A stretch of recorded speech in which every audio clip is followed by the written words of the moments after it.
Latinos are actually very responsible for the addition of new jobs in the American economy. However, access to capital to this group is extremely limited.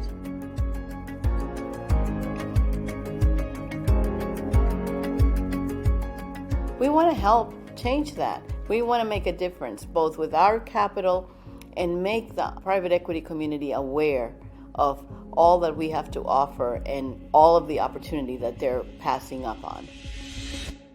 Our mission is to find, fund, and grow the most promising Latinx and Hispanic ventures.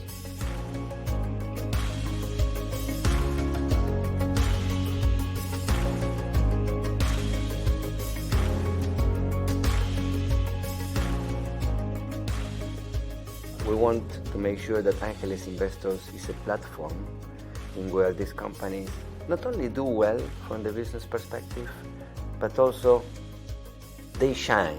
So we are very involved in building the next generation of Latinx and Hispanics entrepreneurs.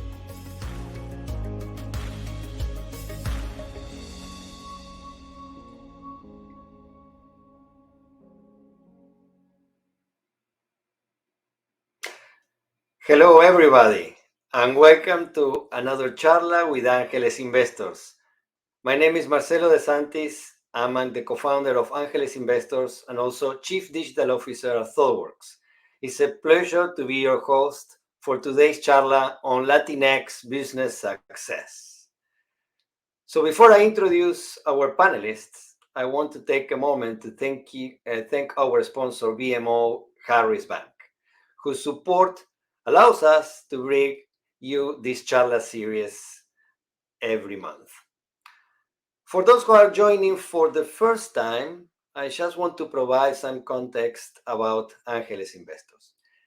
Angeles Investors was founded in 2020 with a simple but powerful mission: to find, fund, and grow the most promising Hispanic and Latinx ventures.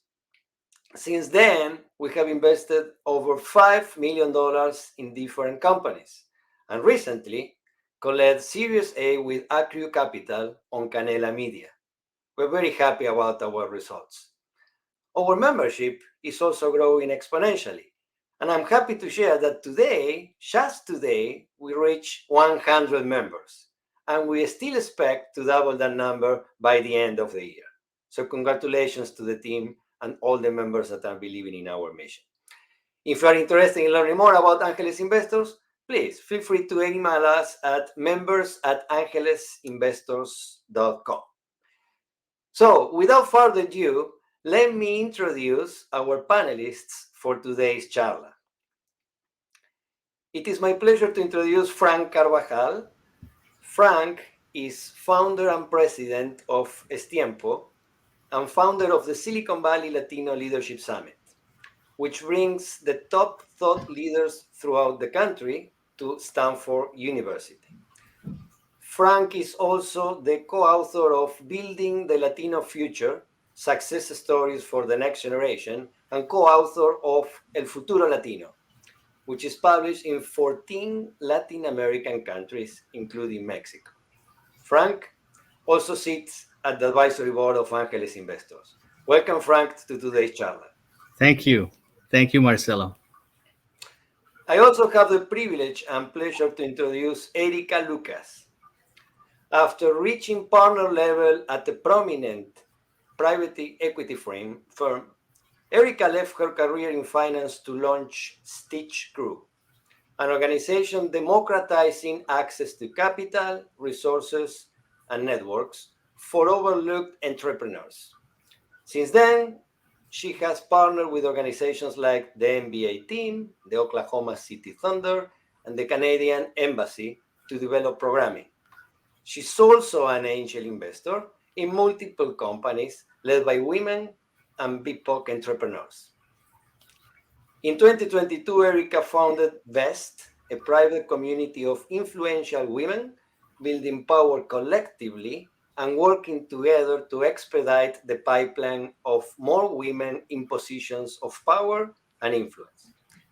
As the host of Best Her podcast, She explores the invisible barriers holding women back in the workplace and shares stories of women building power collectively. Erika, welcome to today's charla, and thanks both for joining us. So let's get started. And the first question to Frank. Frank, tell us about Tiempo and your relationship with Stanford University.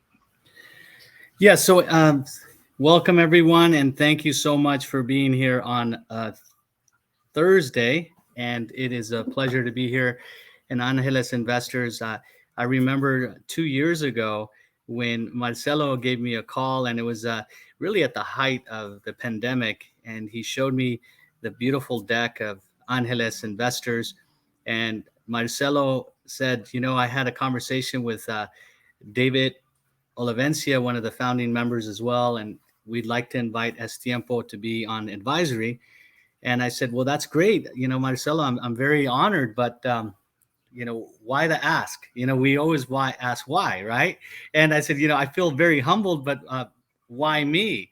And he says, Frank, just before the pandemic, I've gone to your summit back to back, the good old years, right? And we're going to have him back in person.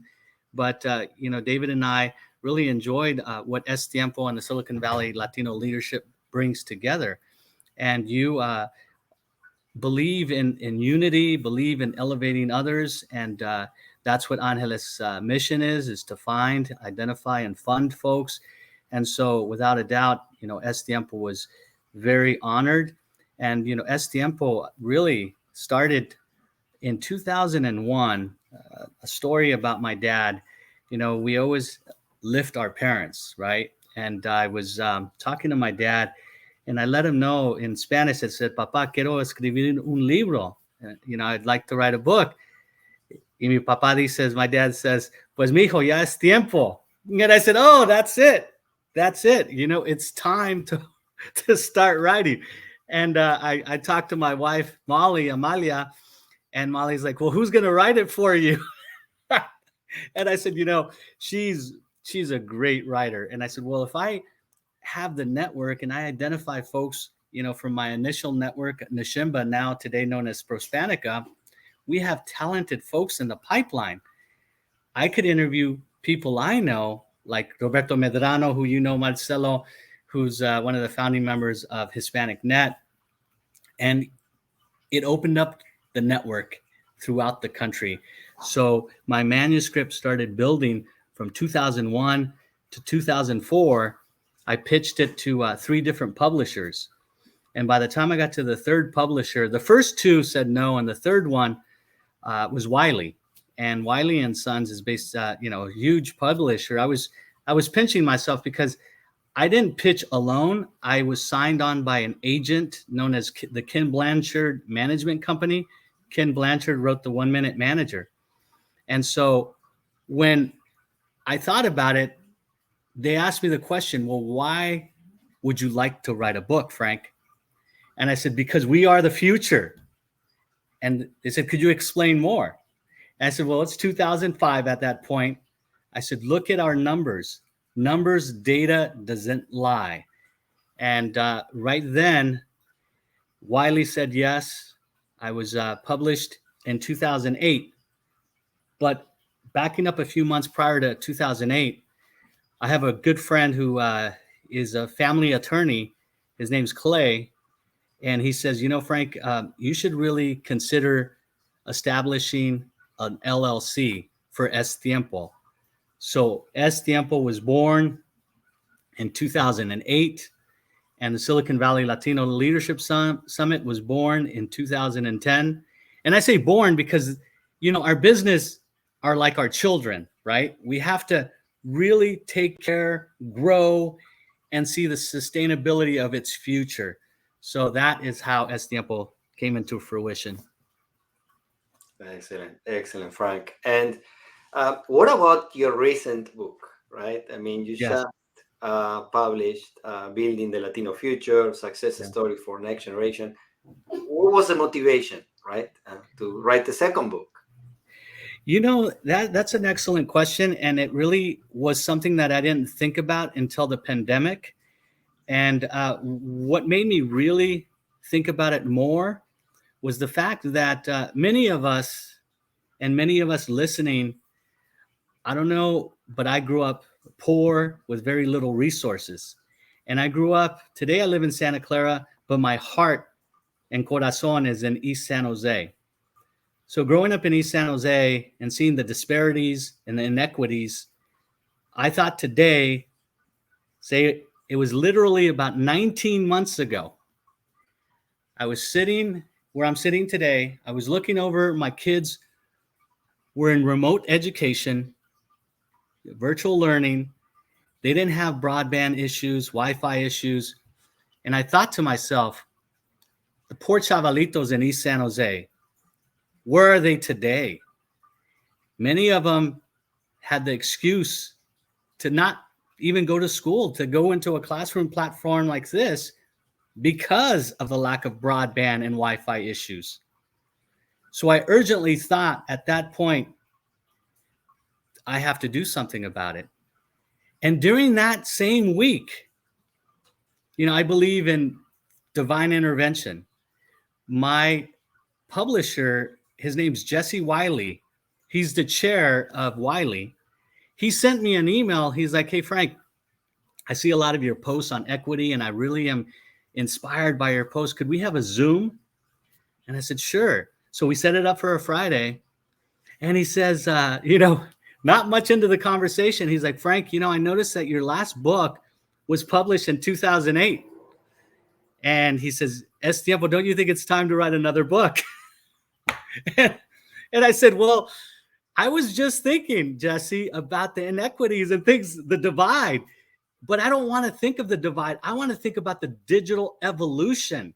The ones like the Marcelos, the Guillermo Diaz's, the Erika Lucas that are in my network that know about technology, that have grown up the way we grew up, that are giving folks.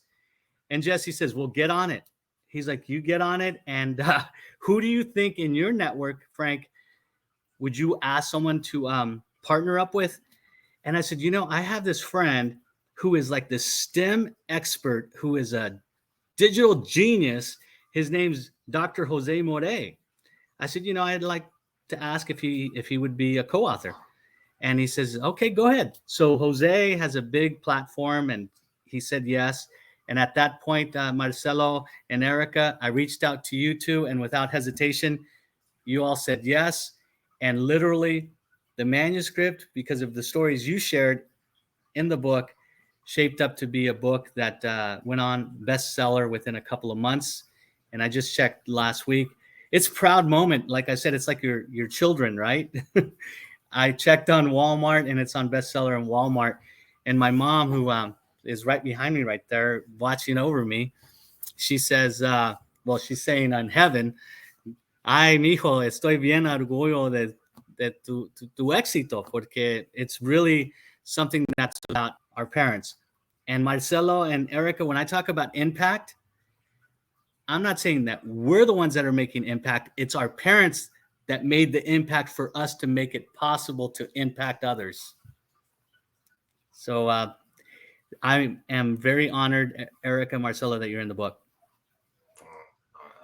We are actually honored for having been part of your journey, Frank. Thanks for having us, and saludos to Jose More also. I'm sure he's watching. Yes. And another great leader in the Hispanic community. Thank you for your contributions and impact. Right? I mean, you're enabling many colleagues. So it's tiempo now, Frank, for your questions. Yes. Yes, of course. Well, I want to give the audience a background of Marcelo and Erika, and I'll start with Erika, so that the audience who hasn't purchased the book knows a little bit about Erika and Marcelo. Who is Erika and Marcelo? Well, I'll start with Erika, and her story is incredible. Erika immigrated from Mexico at the age of 13 years old. And at 13, could you imagine not speaking a lick of English, coming to this country. And as it is, if you're brown or black, it's hard enough when you speak English. And having that language barrier was such a huge barrier that after a couple of years, Erika decides to go back to Mexico with her abuelos and stay with her grandparents. But there was an acceleration process with Erika at that point where she learned, and this is also fast forwarding as part of college, but she learned more in life than her college years about doing things that were hands-on and learning how to do international business trades in Mexico, having that international mindset that really accelerated her career, and thought, well, she's going to be the founder of StitchCrew, a woman that sees the inequities, the disparities of women not being on the even level playing field, and there needs to be an equalizer. And how does that equalizer start? Well, Erika started working with a partnership with the Oklahoma City Thunder, as you all know, who had three of the greatest players of all time, I think, James Harden and Russell Westbrook and Kevin Durant. But what her focus was seeing that business in sports is about performance, and business in life, in entrepreneurship, is about performance. And so Erika learned more about business than many and thousands of people that attend B schools, whether it's Harvard, Stanford, Yale, Kellogg, UPenn. Es tiempo to understand that you could do it. And Erika is a testament of that. And so, Erika, I ask you, with the drive and the ganas, who are some of your role models that put you in this place that you are in today? Well, first of all, Frank, thank you so much for having me. It's an honor to be in your book. It's an honor that you asked me.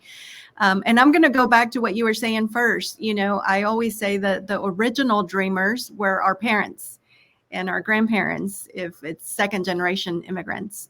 So they were the inspiration for me. I was, like you said, born and raised in Mexico, and I was raised into a family of entrepreneurs.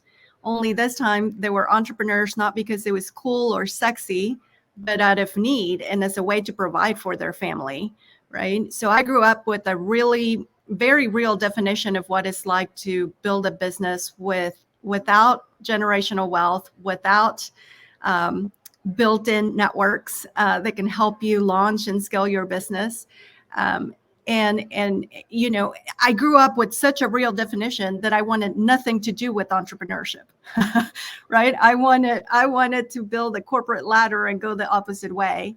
But it wasn't until about 5 years ago when I actually came across the funding gap that exists for women and people like my mother and my grandparents. And so I had to do something. I actually didn't want to at the beginning. I wanted to convince other people to do it, and I would just fund them. But nobody would do it. So then we said, you know what, we didn't know anything about how to build programming. We didn't know who we were going to do it with. But we said somebody has to do it and nobody's taken the reins. So let's just see where it takes us. And that's how we started StitchCrew. So you had mentioned about women, and what are some of the programs that you're involved with in mentoring women? You know, mentoring is the key to build confidence, to build ask, to build your net worth and network that go hand in hand. What are some of the programs that you're involved with? Yeah, we have many, as Marcelo has known from the beginning, many members who are women that help Angeles as a great machine that it is, like Adela.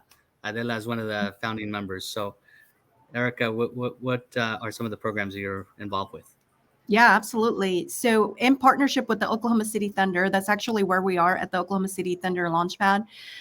We run a program. We're actually running a program right now that's called Building Together, and it's for women entrepreneurs. And it's to help existing women business owners get to their first $1 million.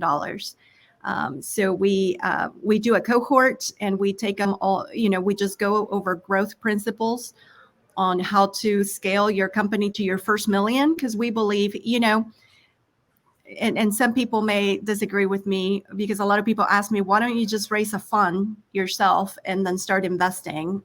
You mentioned I invest in companies, and we've invested in over 30 companies, all led by women and people of color, but that we do that with our own money. So we're angel investors. The reason why I don't raise a fund and I decided to focus on programming, it's because less than 1% of startups ever raise venture capital. And there's a lot of good companies, multi-million-dollar companies, that can be built, but they're never necessarily going to be venture backed, or going to go the venture model. So we wanted to make sure. We focus a lot of our programs in helping people understand that they don't have to be venture capital, that is one of the options that they have, but that there's other capital opportunities that they can do based on the business model that they're wanting to build, and et cetera. And so this specific program that we're doing with the Thunder is really we coach founders on the different capital opportunities that they have. Yeah. You bring up a good point. And, I know Marcelo is like, he's thriving with enthusiasm when you say coaching, because coaching is a big part of success, and the executive coaching component and the process it takes to inform folks that there are other ways of raising capital. So I am so glad that you mentioned that. And today, StitchCrew, how many women do you have on your crew, literally, as we speak?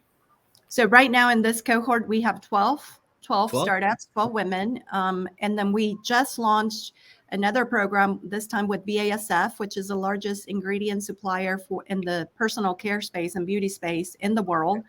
And we launched another program that is for beauty and personal care startups led by minority and women founders.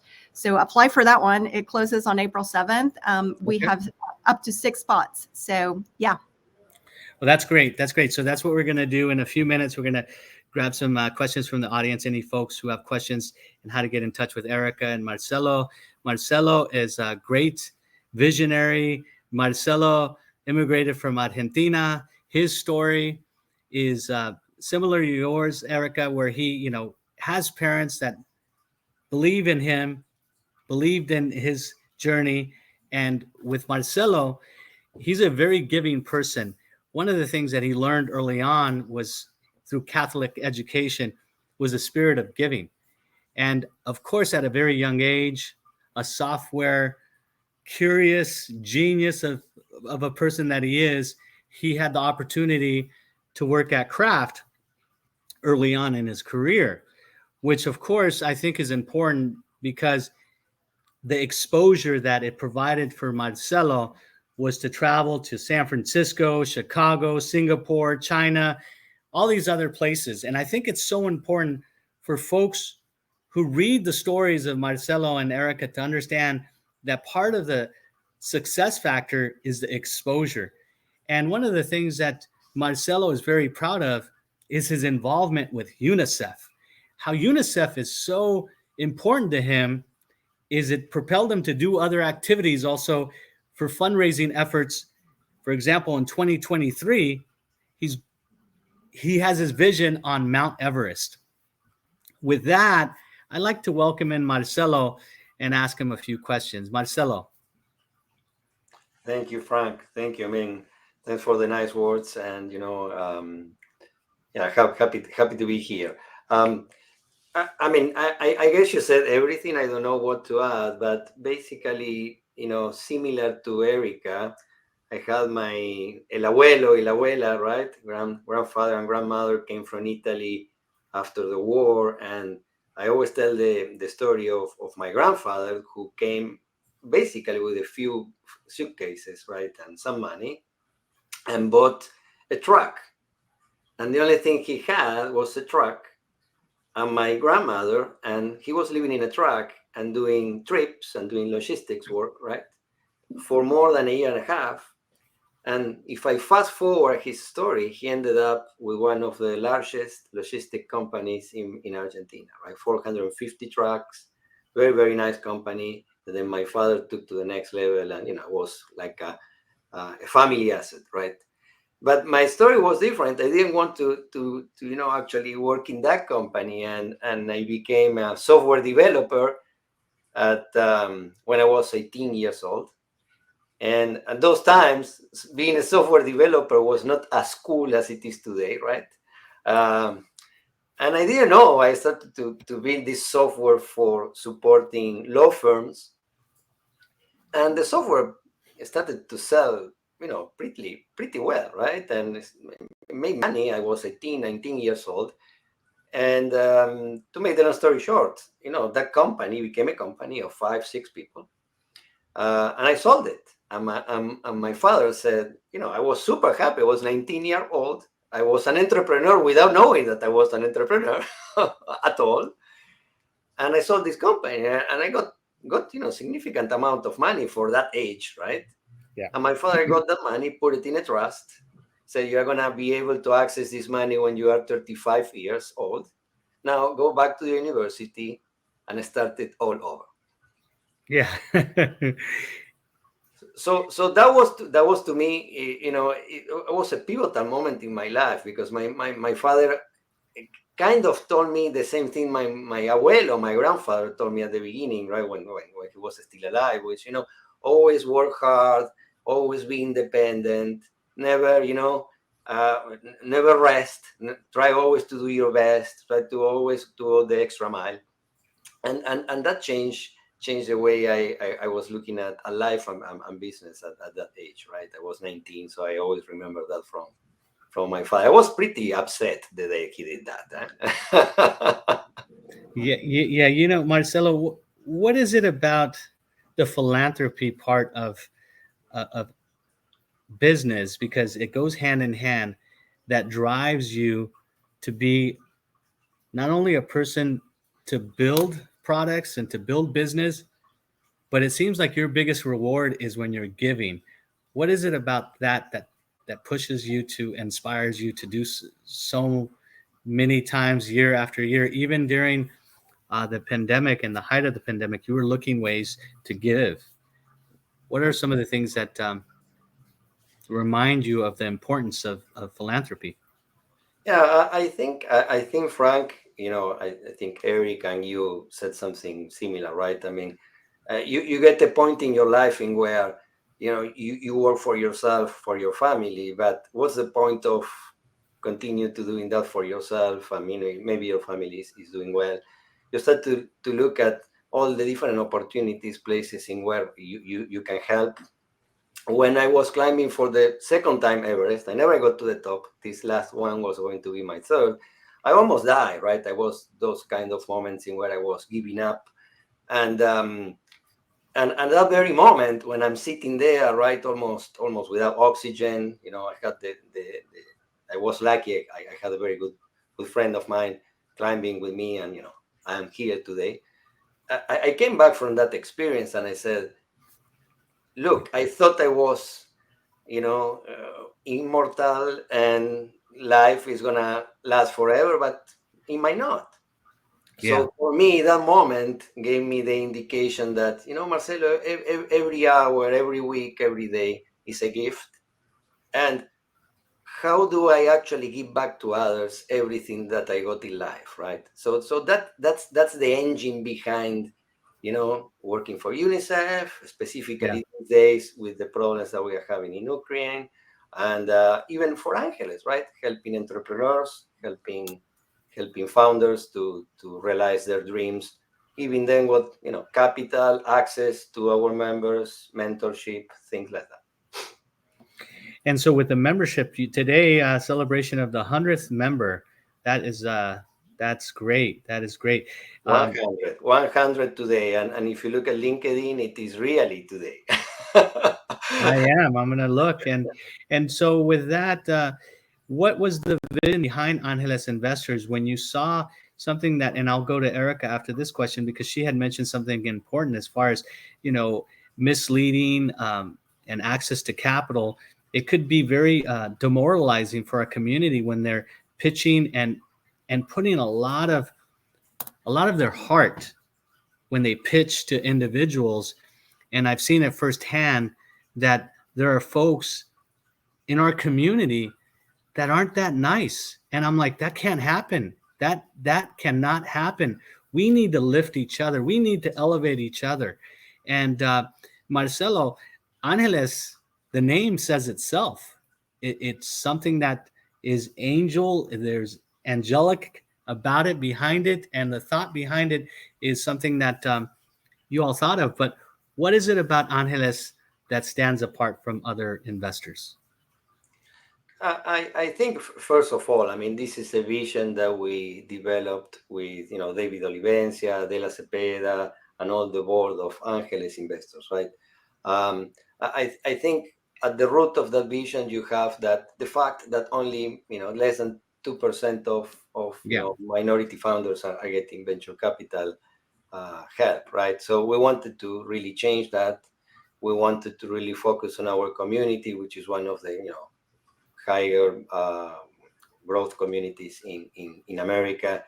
And it's not only helping with capital, that's important, but we help with our connections, with mentorship, right? Giving them exposure in this platform in Charlas, for example. We have many of our founders, visiting us and sharing their experiences, but also creating this platform for Latinos and Latinas that they would like to invest in early stage startups, which is a pretty interesting asset to invest in. Yeah.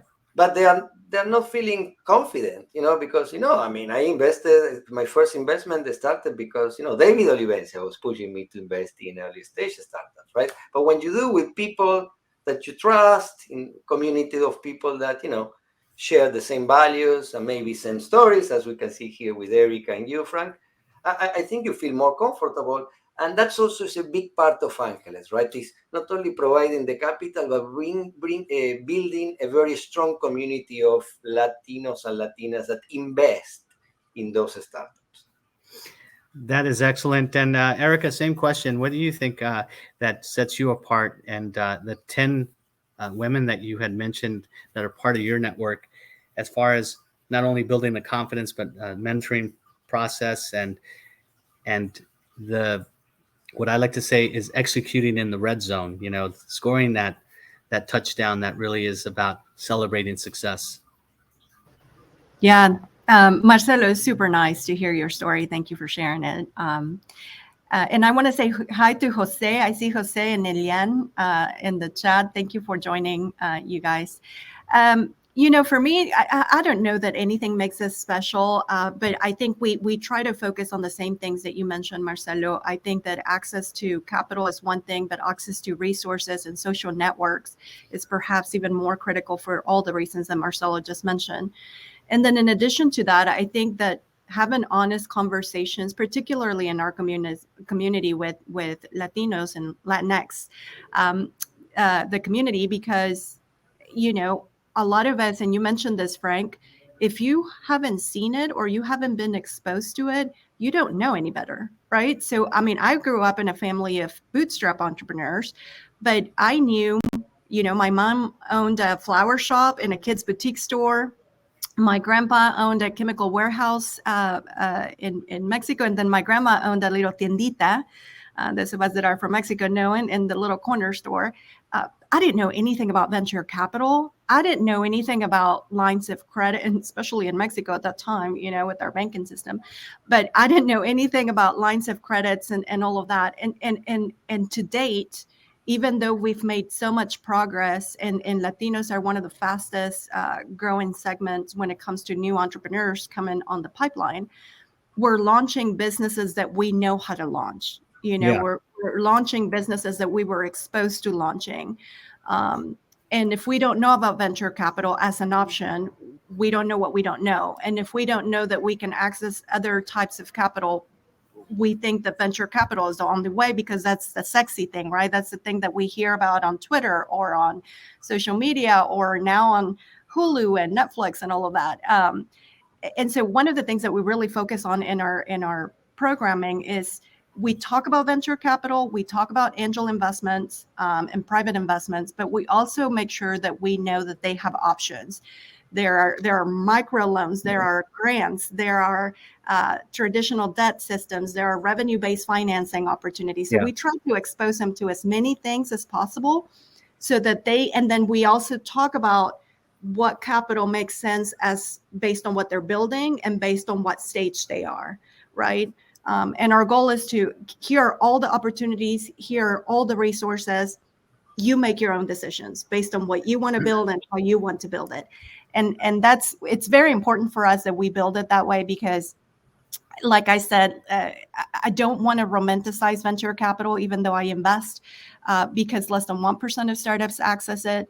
I think it's important that we democratize that aspect of venture capital, but I also think that we need to create more right-sized opportunities or more right-sized capital, because there's a lot of other entrepreneurs that perhaps don't fit that model, or they just don't want to give equity of their company to investors. Yeah, that's it. And you know, I'm glad you mentioned the equity piece. And I believe that, Erika, it's a blessing that you're part of our conversation with Angeles, because it is about the networking, and welcome to the familia of discussion to really grow. And with that, you know, I'd like to, you know, take it to the audience and have any audience questions, because it's also about audience that's listening in to Marcelo and Erika. So Carlos, I'm ready for any questions from the audience.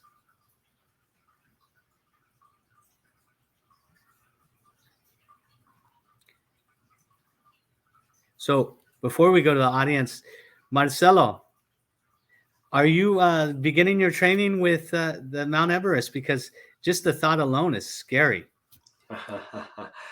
No, look, I mean, as you know, I was getting ready for my third attempt to climb in Everest, and you know, we got the pandemic and everything got canceled, unfortunately. But yeah, I will do my third attempt, and it might be next year or the following one, but it's going to be happening. It takes a lot of training, a lot of discipline.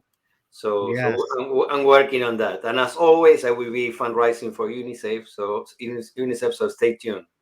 That's excellent. I have a question from Jorge. Jorge, how do you? I'll go to Erika and I'll go to Marcelo. How do you transform early success into continued success?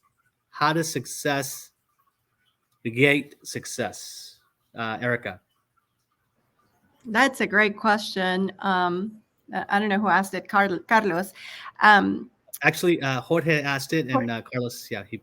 Okay, great. Thank you, Jorge. I would say, you know, success does compound, and I love something that Marcelo said, and I try to focus on adding value, right? And so if you're constantly adding value, the success will just continue to compound and the spiral will continue. And adding value and bringing others along with it. So, you know, so Carlos, I mean, that's a very broad answer. I'm sorry, Jorge, to your question, but I just always believe that the way to compound success is to make sure that you're always innovating, adding value, and bringing others along, right? If you're constantly doing that, I think that your success is just going to multiply. And it also depends on how you define success, right? Because success for me maybe looks very different than what success meant for me 10 years ago. 10 years ago, I was focused on something else completely, and I defined success very differently than the way I do now, which is very similar to Marcelo, is how am I spending my time? How am I adding value? How am I giving back to my community? What world am I creating? I have 2 Mexican American girls, and I always tell people I am biased in what I do because I do it so that hopefully I leave a better space for them so that they can have the same access regardless of their gender or socioeconomic status. And Erika, since we're on you, you have a great quote in the book, and your quote is, "Perfection and growth don't coexist." How has this shown up in your life? Oh my gosh. You know, And it's a great quote. You have some great quotes in the book. So Thank you. That was a tough lesson for me to learn. You know, I grew up being told, you know, calladita te ves más bonita. You know, do everything perfectly, show up perfectly. And perfection was it was something that was always in my mind as I performed. And as entrepreneurs, we know that that's not true. You know, if you wait for perfection, you're going to launch too late. And I've really, what I've done is I redefined how I think of failure or quitting or struggles or even problems, right? Because you're growing. So I think of them as growing. I actually did a post yesterday because I was talking to an entrepreneur that's facing the tough decision to quit their startup. Right. And she's having a really tough time with it. And I don't know about you guys, I've had successes with business, and then I had some that just were not success at all.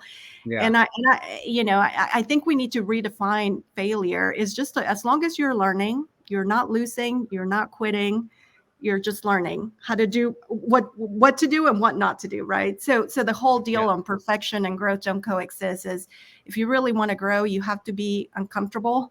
You have to do the things that scare you, even if it's prone to fail. Well, that's a great point because, you know, if we think of two basketball players like Michael Jordan and Steph Curry today, they get into the gym 2 hours before the game and they're practicing their shooting for, you know, a couple of hours. And Michael Jordan said it best, you know, out of 3,000 shots, you know, he's failed to make a huge percentage of them. And so when you look at the statistics, when you see, they're making over 30% of their shots, well, that's because they've taken, you know, a lot of failure at the attempts. So attempts is what really creates success. And I love that. Hey, Marcelo, isn't that a great quote? What would you say about coexisting and how Erika mentioned failure? I have a friend who was my book coach when I was first writing my book.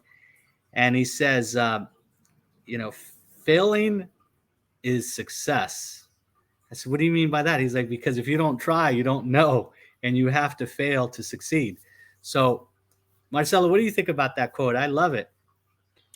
Oh, I agree. First of all, I agree with that, and I agree with everything that Erika said. Right? I think I also, you know, think that, you know, success and growth it lives in that zone of uncomfortness, right? So whenever you get used to feel a little bit uncomfortable, that's where you start to grow yourself. And you know, and a little bit of suppressing your ego, right? Because no one, let's be honest here, no one wants to lose, right? I mean, losing is not, for as much as we like to say, okay, I'm losing, I'm learning, it's very difficult to accept I'm losing, right? Now, once you can feel comfortable being uncomfortable and suppressing a little bit that ego of I need to win 100% of the times, I think that's where your potential actually grows, right? And remember, human beings, we are amazing, right? I mean, potential is infinite. It's infinite. You can learn whatever you want to learn, right? There are studies about this, right? There are limitations, but the limitations, we're very much far away from our limitations, right? So once you have that attitude of dealing, you know, at the intersection of the comfort and uncomfortable zone, and also suppressing that ego, I think that's what you grow, when you succeed, when you learn, right? And I think it's contagious because that's what happens to you. But imagine what happens to people that are around you when they see that you are actually trying for a second time, for the third time, and then you win. I mean, always think about that you are living in this community of humans, that every time that you do that, there are a lot of people looking at you, right? And that gives you two things, right? A lot of pride, but also it's a lot of responsibility, right? It's a lot of responsibility. Do you guys remember the first time pumping gas where you thought the world was looking at you and you were trying to just get that clamp going and you spilled some gas? You're like, oh my goodness. And the eyes that are on you, is it really about your own insecurities or people, looking at you. And I think that it's the comfort and, like you said, Marcelo, the discomfort of being under your own skin, and you have to feel it. And, the thing that Erika said so eloquently about, pitching and really seeking capital, there has to be not only resources for our community, but there has to be that defining moment to let our talented entrepreneurs know that you don't have to get into, Harvard or Stanford or Yale or Kellogg to be a successful entrepreneur venture capitalist. Hey, I went to San Jose State, and I remember, I have to share this story because I remember the second year I hosted the Silicon Valley Latino Leadership Summit. And when you have your private wine hour and there's folks networking and mingling. So I walk off, and this one gentleman says, "Oh man, this summit is amazing. I am so glad I attended." And another guy says, "Oh yeah, Frank, he's making Stanford proud with his MBA."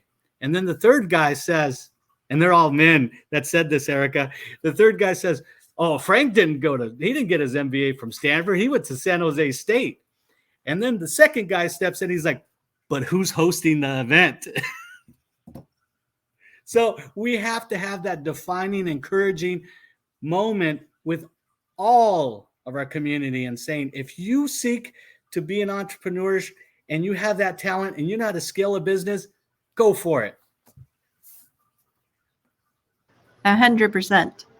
Okay, we have a couple of more questions in the chat. And then one is, how can you transition into one thing you had mentioned as far as a business, right? You have a lot of folks that are working for corporate America, and you have your friend who started her business, Erika, that is an entrepreneur and feels definitely during this pandemic and that endemic that they may want to end their startup. How do you encourage that person? Just keep the faith, keep going. How do you talk to that person? Well, without divulging any specifics of her business, I actually told her, because I think that we have to be careful with perseverance too, mm-hmm. because I want people to persevere. I mean, I'm Mexican, right? Like Marcelo, similar to your grandparents, tough work, don't rest. You'll rest when you die. That's what my grandpa used to say. Oh, I'll rest when I die. And we have to take care of mental health. I mean, one of the most important things for us to be successful is we have to be okay here. And rest is part of that work. But anyway, so I'm just telling you my family trauma that I have to deal with now. But so I do tell people to persevere. I do tell people it's going to be hard. Running a business, launching it, and then growing it is going to be one of the hardest things that you need to do. You have to be resilient. You have to do all of this. But we also need to be careful because, a lot of businesses do fail. They don't find, especially with early stage, they don't find product market fit, wrong timing, for whatever reasons. And sometimes what I was telling this entrepreneur is sometimes it's okay to quit, because you quit one thing so you can start another one. But now you start the other one knowing what you didn't know before. Right? You've learned something in this first startup. And there's actually a statistics, I'm not going to remember it, so don't quote me on it. There's a statistics of that quotes how many first-time entrepreneurs fail, but if they keep going, their second startup, like the percentage of failure versus success on their second try skyrockets, because now you apply everything that you learn. So when I was talking to this entrepreneur, and she hasn't found product market fit, she's already raised one round. She's thinking about raising another one or not raising, depending on this decision. And I warn her, don't raise money just to buy you more time if you just haven't found product market fit. If people are not buying your product, if people are not coming to you for your product, if that's a struggle, don't persevere just to persevere. Learn from it, and maybe you can apply that to start something new. So it really depends. It's a hard question, Frank, because I think it depends on the business model. It depends on what you're building. We do have to tell people that they need to persevere, that they need to learn, that they need to surround themselves with people that have done it before so that they can learn maybe some growth hacks and things that they can apply to it. But we also need to tell people that sometimes things happen and you can close one chapter so you can start a new one, and that's okay. My husband and I did that. One of our businesses failed, and so we closed it down, and then we started other ones, and now here we are with StitchCrew, Invest, and other investments that we're doing. That is awesome. Thank you so much. And I want to take the time to have Marcelo close out our great show today with information about folks who are listening and how they could become members and how they could become mentors, because I think that's an important part of our growth. Marcelo, would you like to share? I'm interested in both, Marcelo. Oh, there you go, Marcelo.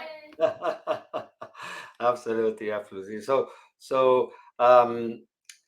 So thanks everyone for all these conversations, specifically Frank, Erika, for sharing your stories.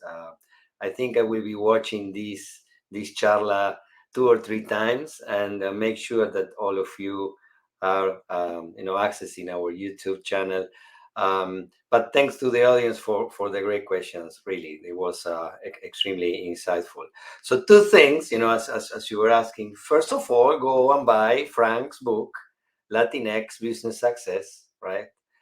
So you can read more of these stories by yourself. It's a very, very inspiring book. And oh my God, I mean, we're becoming extremely, wow, my God, look at this. Is a full marketing campaign. I was not expecting this. This was a surprise. Amazing. So believe me, you will be able to access stories like the one that Erika shared, and I think it's extremely inspiring for each of you, and I guess we have to be proud of our community. We are really building a great country with our contribution. The second thing, if you're interested in becoming part of Angeles Investors, right? Now that we got to the member number 100, you can become the member 101, right? Or 102 or 200, right? That's our target for this year. So please feel free to email us at members@angelesinvestors.com, members@angelesinvestors.com. Good. Look at this. And we will be happy to connect with you and give you all the information you need.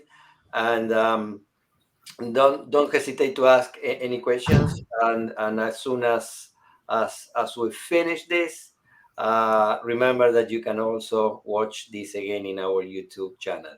So, Frank, Erika, any last comments? Any last?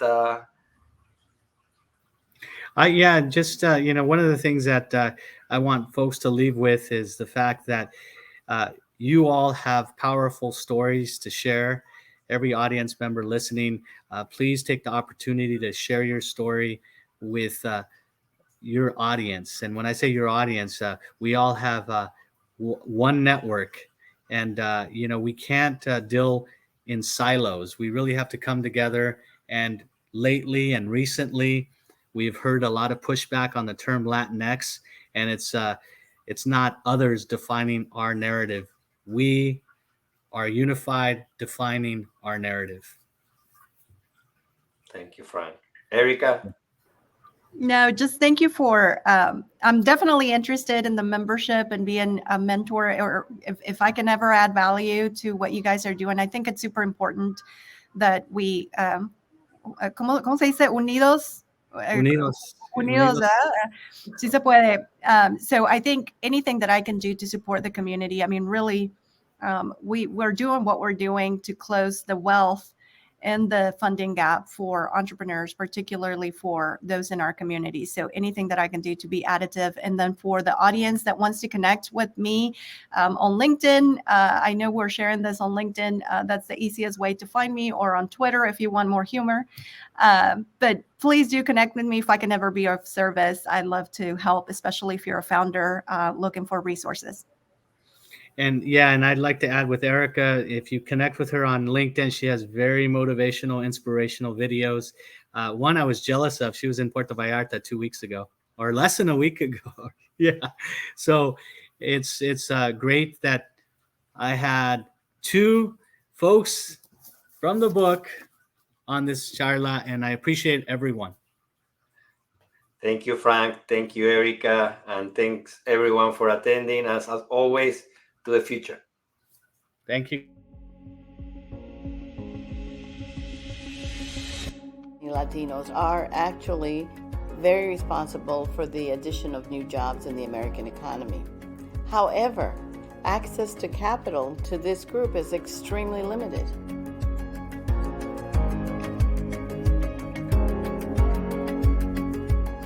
We want to help change that. We want to make a difference both with our capital and make the private equity community aware of all that we have to offer and all of the opportunity that they're passing up on. Our mission is to find, fund, and grow the most promising Latinx and Hispanic ventures.